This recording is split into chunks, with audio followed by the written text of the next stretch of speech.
Business म्हणजे काय, majority of जे लोक आहेत त्यांच्या प्रॉब्लेमचं सोल्युशन म्हणजे बिझनेस. मग आपल्या आजूबाजूची जी लोक आहेत त्यांचं प्रॉब्लेम काय, त्याचं सोल्युशन काय, आणि त्या सोल्युशन तुम्ही स्वतः द्या, इतरांनी शोधून ठेवले ते आणून पोचवा. मग बिझनेसचे मेनली 3 प्रकार पडतात. एक असतो मॅन्युफॅक्चरिंग बिझनेस, दुसरा आहे तो ट्रेडिंग बिझनेस, तिसरा आहे तो सर्व्हिस इंडस्ट्री. मॅन्युफॅक्चरिंग करायचं आहे तर तुम्हाला वस्तू बनवायची आहे, मग त्यासाठी तुम्हाला मोठं कॅपिटल लागू शकतं.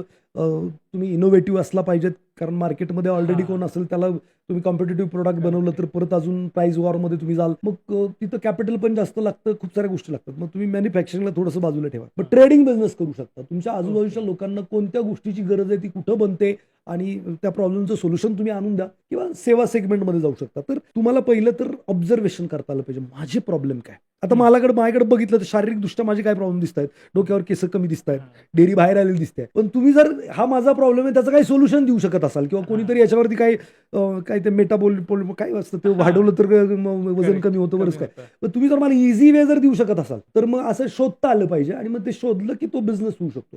तर असा कोणताही पर्टिक्युलर बिझनेस नाही, तुम्हाला आजूबाजूला काय प्रॉब्लेम दिसत आहेत आणि त्याचं सोल्युशन तुम्हाला देता येते.